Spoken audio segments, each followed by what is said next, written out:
القديس فابيانوس، البابا الشهيد القديس فابيانوس، بابا روما، الذي كان عالما صالحا ومجاهدا في سبيل نشر الإيمان، اختير ليكون بطريركا على مدينة روما، فكرس حياته لتعليم شعبه وقادهم في طريق الكمال الروحي.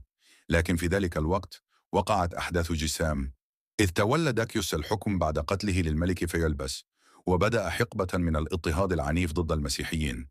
أمر ببناء معبد عظيم وسط مدينة أفسس، ونصب فيه أصناما كانت تقدم لها الذبائح، وأصدر أوامره الصارمة بقتل كل من يرفض عبادتها.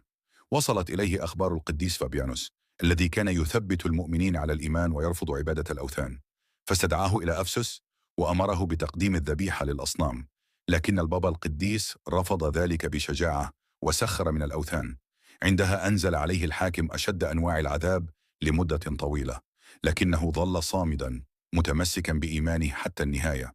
وفي النهاية صدر الحكم بقتله، فنال إكليل الشهادة بعد أن خدم الكنيسة مدة 12 سنة، قضى جزءا كبيرا منها في سلام قبل أن يختتم حياته بتقديم شهادة حية للمسيح. بركة صلاته تكون معنا جميعا، ولربنا المجد دائما آمين. لا تنسونا بصلواتكم. مونجيسو.